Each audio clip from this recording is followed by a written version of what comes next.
एहतेशाम जी, मैं सीधा सवाल आपसे जानना चाहूंगा। जफर याब जिलानी कहते हैं कि नहीं, संभव नहीं है, सरकार का केस है, लेकिन सुप्रीम कोर्ट में जाकर सरकार तो कह सकती है ना, क्योंकि साधु संत ये मांग कर रहे हैं, सुब्रमण्यम स्वामी ये मांग कर रही है, शिवसेना ये मांग कर रही है, और देश के एक बड़े तबके की मांग है कि इन केसेस को वापस लिया जाए। क्यों ना मुस्लिम समाज भी आ गया और कहे कि इस हिंदू मुसलमान विवाद का हमेशा के लिए पटाक्षेप और इन केसेस को वापस लिया जाए। आपका क्या मानना है?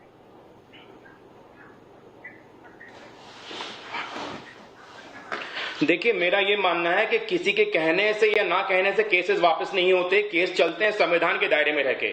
संविधान हमारा ये कहता है कि अगर कोई कृत्य, कोई ऑफेंस किया गया है तो उन अपराधियों को सजा मिलनी चाहिए। और इस केस में आप जानते हैं कि अडवाणी जी, उमा भारती जी अपना ऑन कैमरा, ऑन वीडियो अपना ऑफेंस कबूल कर चुके हैं, तो फिर उनको सजा मिलने में क्या प्रॉब्लम है? और अगर एक राम मंदिर के लिए 2-4 नेता जेल चले गए तो उसमें क्या बुराई है? चलिए, वेदांती जी ये कह रहे हैं 2-4 नेता जेल चले गए तो क्या बुराई है? आप वीडियो देखिए यूट्यूब पे, आपके पास फोन रखा हुआ है।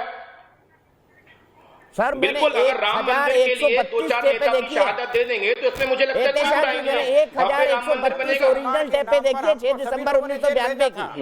1132 ओरिजिनल न्यूज ट्रैक में काम कर चुका हूं मैं। वेदांती जी मैं आऊंगा, टेप में क्या है उस पर भी बात करूंगा, लेकिन मैं वेदांती जी से जानना चाहता हूं। वेदांती जी कह रहे हैं गुना हुआ है, 6 दिसंबर 1992 को गुना हुआ है, आपका क्या मानना है? फिर मैं आचार्य जी के पास जाऊंगा।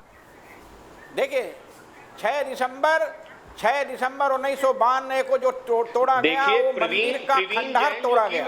वहां की कोई चीज थी ही नहीं। मैंने मंदिर के खंडहर को तोड़वाया था। जहां पर रामलला विराजमान थे वहां मस्जिद नाम की कोई चीज नहीं थी। कुरान में लिखा है जिस मस्जिद में मीरान नहीं होती वो मस्जिद नहीं मानी जाती है। वहां तो 3 गुम्बद थे, जहां राम जी पैदा हुए, जहां लक्ष्मण पैदा हुए, भरत पैदा हुए, शत्रुघ्न पैदा हुए। 3 गुम्बद थे, तीनों महारानियों का वहां स्थान था। माँ कौशल्या का, माँ कैकेयी का, माँ सुमित्रा का स्थान था। वहां किसी इस्लाम की जगह नहीं थी, किसी खुदा की जगह खुदी नहीं थी। वहाँ राम की जन्मभूमि थी, हनुमान जी की मूर्ति थी, सभी देवी देवताओं की मूर्ति थी, ऋषियों की मूर्तियाँ थी। वहाँ पर इस्लाम का कोई चिन्ह मिला ही नहीं। वहाँ जो भी चिन्ह मिला मंदिर का चिन्ह मिला। ठीक है, उन्होंने, उनका कहना है कि उन्होंने मस्जिद को नहीं तोड़ा, मंदिर का खंडहर था जिसको रिनोवेशन के लिए तोड़ा गया। क्या कहना है आपका? बड़ी दो टूक बात कही है वेदांती साहब ने। मस्जिद नाम की कोई चीज थी ही नहीं वहाँ पर, मस्जिद नाम की कोई चीज थी ही नहीं वहाँ पे।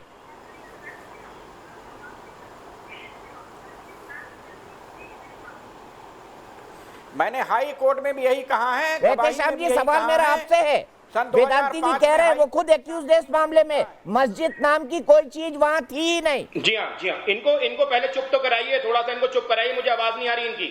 नहीं, शांत हो गए वो, बिल्कुल खामोश है आपकी बात सुनने के लिए। पता नहीं गुरु महाराज जी ने कौन सी जजमेंट पढ़ी है सुप्रीम कोर्ट। बोलिए। जी, सुप्रीम कोर्ट कह चुका है कि वहां पे मस्जिद को गिरा के मंदिर बनाया गया है, लेकिन किसी कारणवश वहां पे मंदिर का निर्माण पुनः हो रहा है। लेकिन आप ये देखिए, मैं अगर इस आर्गुमेंट को मान भी लूं कि बाबर ने वो मंदिर गिराया, लेकिन क्या बीजेपी के नेताओं को, संघ के नेताओं को मस्जिद गिराने का कानूनी अधिकार था? उनके उस कृत्य से, उनके उस घिनौने काम से पूरे देश में धार्मिक दंगे हुए। तो क्या इस बात की आजादी अडवाणी जी को, उमा भारती जी को कौन देता है कि देश में दंगे करवाएं और एक मस्जिद को गिराएं? आप बताइए इस बात को। आप तो खुद इतने बड़े पत्रकार हैं, आपका क्या मानना है इस बारे में? ठीक है, सवाल का जवाब आचार्य धर्मेंद्र जी से लेते हैं। आचार्य धर्मेंद्र जी, एक बहुत ही घृणित कृत्य हुआ 6 दिसंबर 1992 को, ये कहना है एहतेशाम कुरैशी जी का, सुप्रीम कोर्ट के वकील है। पुराना मंदिर तोड़कर नया मंदिर बनाने के लिए क्या आपत्ति है? हमने खंडहर के मंदिर को तोड़वा सरासर झूठ का संकल्प लिया था। वेदांती जी, एक मिनट, आचार्य जी बोलिए। सत्य पहले इनसे कहिए चुप हो जाएं। चुप है सर, बिल्कुल पहले चुप हो जाएं, उसके बाद मैं बोलूंगा। सरासर केवल झूठ। अब जिस भारतीय संविधान की ये बार-बार दुहाई दी जा रही है, उस भारतीय संविधान की मूल प्रति को उठाकर देखिए, उसमें भगवान श्री राम, भगवती सीता, लक्ष्मण महाराज, इनके पुष्पक विमान पर विराजमान इनका चित्र है। बाबर का नहीं है, हुमायूं का नहीं है, औरंगजेब का नहीं है। भारत का इतिहास राम के इतिहास से, कृष्ण के इतिहास से, बुद्ध के इतिहास से, महावीर के इतिहास से, गुरु नानक देव के इतिहास से जुड़ा हुआ है। किसी मौलवी मौलाना का कोई लेना देना नहीं, किसी हाजी का, किसी गाजी का, किसी काजी का क्या लेना देना। हमारे अंगने में तुम्हारा क्या काम है? तुम गैर कानूनी हो। पुरातत्ववेत्ता के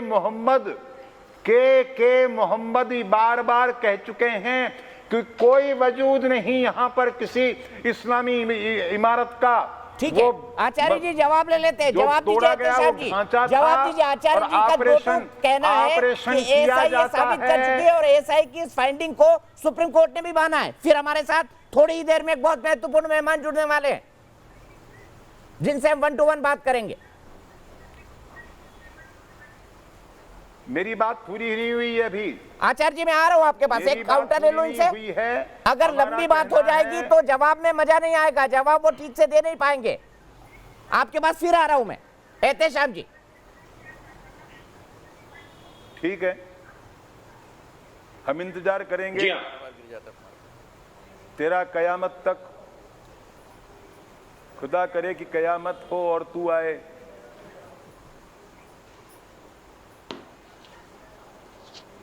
जवाब दीजिए एहतेशाम जी। आचार्य जी ने बड़ा दो टूक बात कही है। बाबर और बाबरी मस्जिद का हिंदुस्तान से क्या लेना देना?